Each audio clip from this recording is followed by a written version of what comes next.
अहान, जरा ये सैंडल लो और ठीक करवा लाओ फटाफट। मेरे फ्रेंड नंगे पैर घर नहीं जा पाएगी। यामिनी गिल ये कह रही थी अपनी किटी पार्टी के दौरान फ्रेंड्स के साथ ताश खेलते हुए। पता है किससे? अपने दामाद से। और अहान सैंडल उठाने नीचे झुका ही था कि तभी एक और आवाज आई, 1 मिनट। जा ही रहे हो तो मेरा भी काम कर देना। साहू ज्वेलर्स के पास मेरा एक नेकलेस ठीक होने दिया है, वो लेते आ। और ये आवाज थी शगुन की।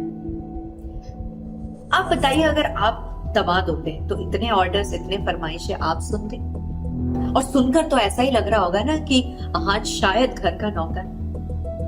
टू बी वेरी ऑनेस्ट, अहान एक्चुअली जिस घर पे बिलोंग करता है ना, वो एक करोड़पति खानदान का घर जमाई। उसकी वाइफ शनाया एक बेहद successful business family Gill constructions को बिलोंग करती है। और उसकी सास और उसकी साली उससे इस तरह बर्ताव कर सकते। इतने अल्ट्रा रिच लोग हैं, लेकिन अपने ही दामाद के साथ इस तरह से मिसबिहेव कहूं तो सही रहेगा। क्यों? क्योंकि वो गरीब घर से।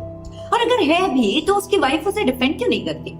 क्यों नहीं वो अपने घर वालों को समझाती कि उसके पति के साथ ये व्यवहार करना ठीक नहीं? क्या आपसे?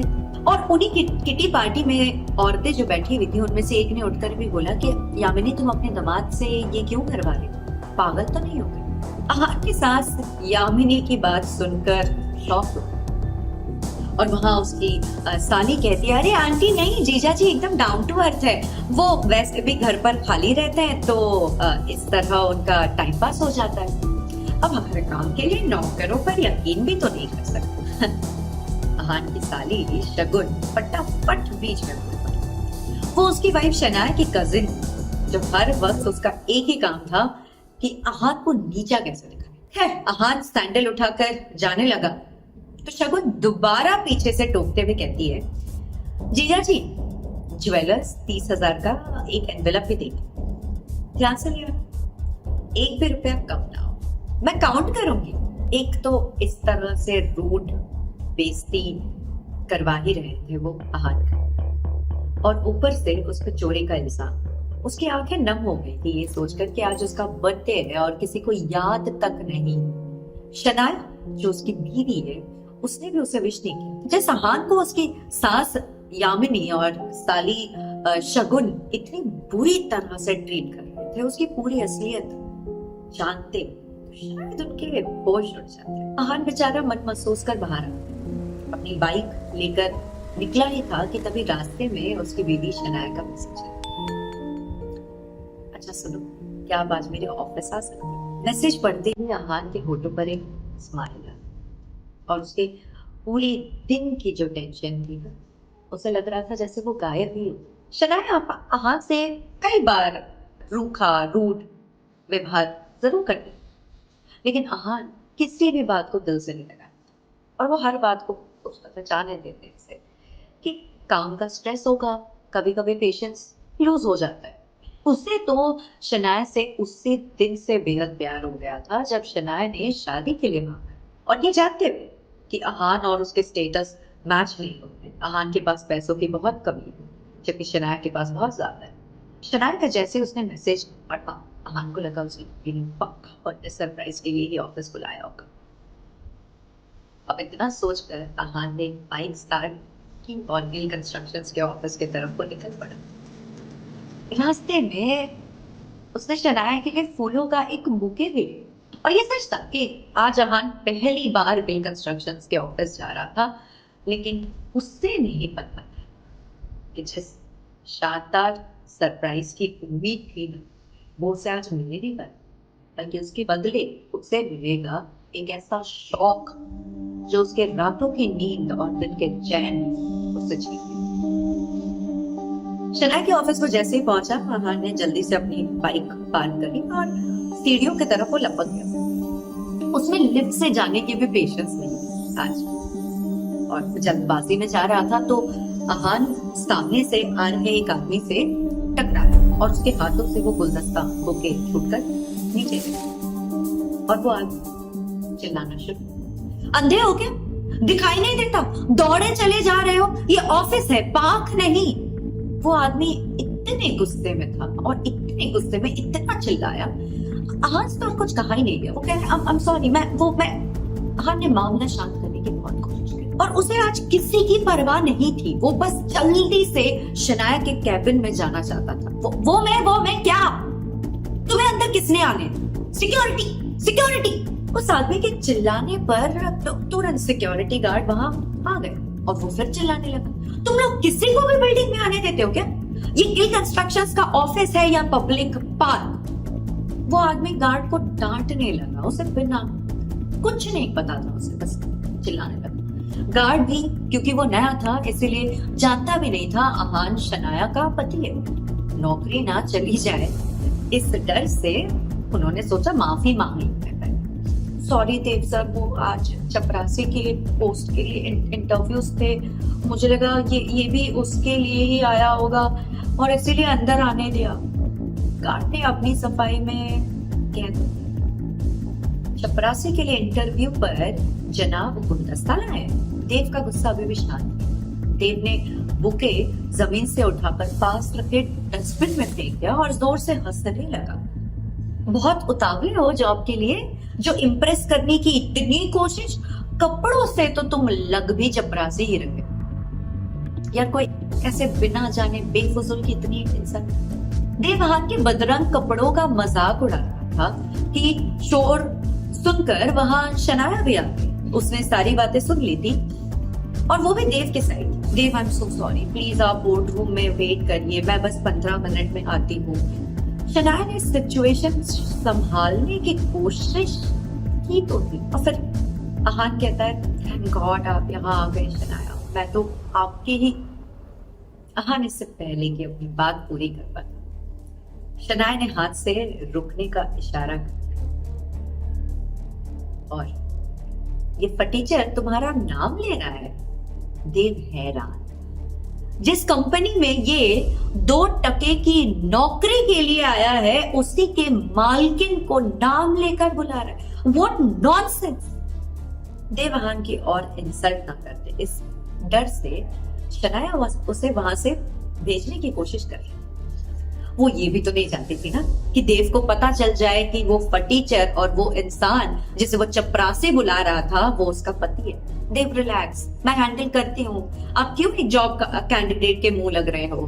प्लीज रिलैक्स, मैं अभी ऑफिस बॉय को कहकर बढ़िया सा कॉफी भिजवाती हूँ आपके लिए बोर्ड रूम में, आप मेरा वही वेट करो please. Fine fine, but Shanaya जरा जल्दी आना, हमें प्रोजेक्ट डिस्कशन के बाद लंच पर भी जाना है, भूलना मत। देव शनाया को लंच का याद दिलाकर वहां से चला गया। आपने उसे बताया कि नहीं कि मैं कोई चपरासी नहीं, मैं आपका पति हूँ। शनाया, मैं आपका पति हूँ। उसके बर्थडे पे उसके साथ ये आवाज, अहान की आवाज खुद को जैसे जैसे संभालते हुए बुके डस्टबिन से निकाला और शनाया की तरफ बढ़ा दिया। मैं आपके लिए लाया था। और शनाया, किस मुंह से आपको अपना पति कहूं? आपको ये गर्व की बात लगती है? यहाँ तमाशा मत करिए और सीधे सीधे मेरे कैबिन में चलिए, वहां बात करते हैं। शनाया ने हाथ से बुके लेकर नीचे फेंक दिया और वहां से चली गई। हाँ, शनाया के कैबिन में आया तो देखा वो रो रही थी। बहुत दुख हुआ उसे ये देखकर और वो शनाया की तरफ बढ़ा और उसके आंसू पोंछते हुए बोला, अब जाने भी दो ना शनाया, जो भी हुआ मेरे साथ हुआ है। आप क्यों इतना टेंशन ले रहे हो? आपको इसमें टेंशन लेने की कोई जरूरत नहीं है। शनाया चीखते हुए बोली, दूर हटिए मुझसे, आप चले क्यों नहीं जाते मेरे जिंदगी से? हाथ को एकदम से झटका लगा। वो खुले मुंह से शनाया की तरफ देखता रहेगा और शनाया आगे बोली, पता नहीं मेरे कौन से पापों की सजा है, आप चाहते क्या है आखिर? पापा ने मेरी शादी आपसे जबरदस्ती करवाई है और उस गलती की सजा मुझे अब तक मिल रही है। आपको पता है ना आप मेरे काबिल नहीं हो। कभी कभी नहीं थे और आज भी मुझे आपको अपना पति मानते हुए शर्म आती है। आपको मुझे पति कहने में शर्म आती है? अगर ऐसा है तो मुझे ऑफिस बुलाया है क्यों? अब हाथ से भी रहा नहीं, मुझे समझ नहीं आ रहा था कि शनाया उस घटिया आदमी देव की साइड क्यों। अपनी हालत देखी आपने? मालूम था कि ऑफिस आ रहे हुआ तो थोड़ा शीशा भी देख लिया होता। शनाया अहान के इंसल्ट पर इंसल्ट करे जी, और आखिरी में कहती आज ड्राइवर नहीं था इसीलिए मैंने आपको बुलाया, मतलब मुझे नहीं पता था कि मेरा पति इस काम के लायक है। यहाँ आकर आपने मेरे इतने पुराने क्लाइंट मिस्टर देव मल्होत्रा को नाराज कर दिया। आंखों में आंसू लिए शनाया ने आगे कहा, जहां भी जाती हूँ आपकी वजह से बस बेइज्जती ही होती है, इसके सिवा मुझे कुछ नहीं दे सके हैं आज तक आप। और इतना कहकर शनाया कैबिन से बाहर निकली। आज उसके पीछे दौड़ा, तभी रास्ते में बड़े बुके की तरफ देखकर शनाया ने कहा, और ये सब क्या है? क्यों इतनी गंदगी फैला रखी है आपने? इसे फेंको यहाँ से जल्दी उठाकर। शनाया उन फूलों को अपने पैरों से कुचलते हुए आगे बढ़ गई। आप सिर्फ आते और देव मल्होत्रा कार में पहले से बैठा हुआ था, शनाया का इंतजार कर रहा। शनाया उसके बगल वाले सीट पर बैठ गई और स्माइल करते हुए बोली, चलिए मैंने टेबल रिजर्व करवा दी, हम लेट हो रहे।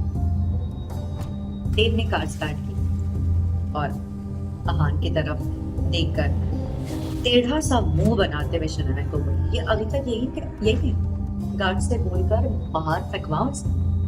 ओहो, आप भी किन बातों पर ध्यान देते रहते हो? Let's go.